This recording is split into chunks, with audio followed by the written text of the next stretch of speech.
مهما أبدعنا من وصفات دايما بنرجع للوصفات أو للحلويات الشرقية. هنعمل مع بعض الهريسة الدمياطي على أصولها.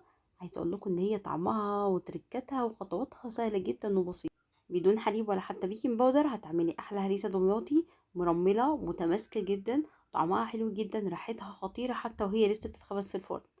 بجد طعمها حلو جدا ومكوناتها سهلة. يلا نخش في الوصفة على طول ونقول بسم الله. قبل ما ابتدي الوصفة احب اعرفكم بنفسي، انا اسمي اميرة داود. القناة بتاعتي لو لسه مشتركتيش في القناة اشتركوا في القناة وفعلوا الجرس.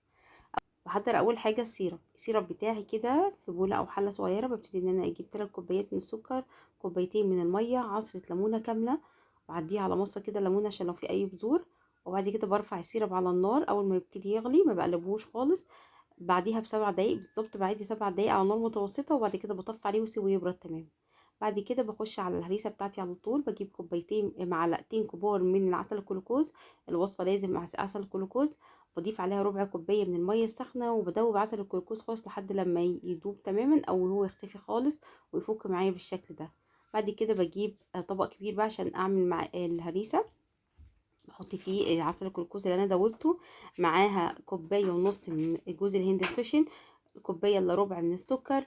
المكونات دي لصينيه 30 في 25 عشان تديني هريسه مرتفعه جدا زي ما شفتوه في اول الفيديو.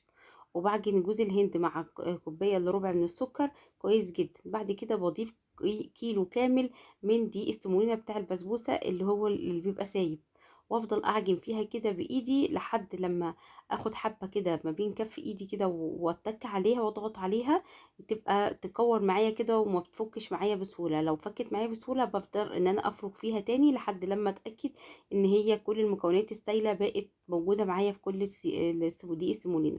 بعد كده بجيب كوبايه ونص من السمنه بدوبها بس ما بسخنهاش، يا دوبك بس تدوب معايا، وابتدي ان انا انزل عليها في خليط البسبوسه.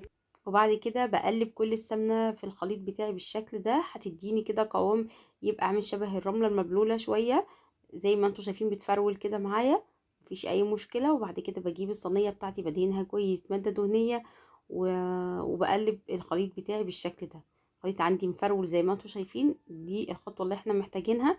وبعد كده بفرد الهريسة بتاعتي في الصينية كويس جدا وبسويها، وبضغط عليها باي حاجه او حاجه تقيله او مثلا بايدي كده لحد لما اخلي السطح متساوي. وفي نفس الوقت اهم حاجه في خطوه الهريسه بتاعت الدمياط ان انتي تضغطيها كويس جدا، اهم حاجه الضغطه عشان تطلع معايا قطعه كده متماسكه.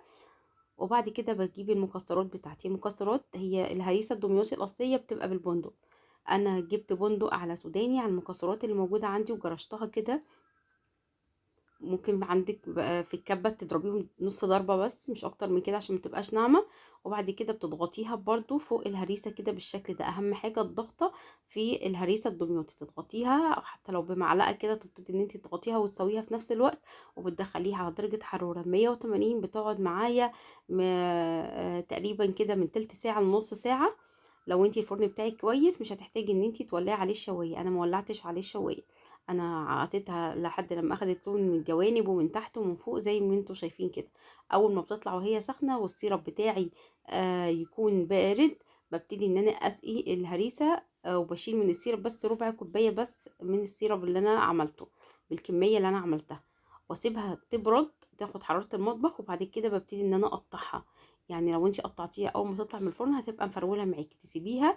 انا استعجلت عليها وشلتها وقدمتها عشان كنت عاوزه اصور، فكانت لسه مش متماسكه شويه. فكل ما تسيبيها هتتماسك معاكي، ويا سلام لو انتي بيتيها عندك في التلاجة هتتماسك اكتر. بجد خطيره، لونها ذهبي من تحت وطعمها حلو وريحتها خطيره. جربوها هتعجبكم جدا. الناس اللي بتحب الحلويات الشرقيه الفيديو ده عشانكم، جربوها وهتعجبكم جدا. يا رب النهارده تكون الفيديو عجبكم. هتوحشوني الفيديو الجاي. استودعكم الله، السلام عليكم ورحمه الله وبركاته.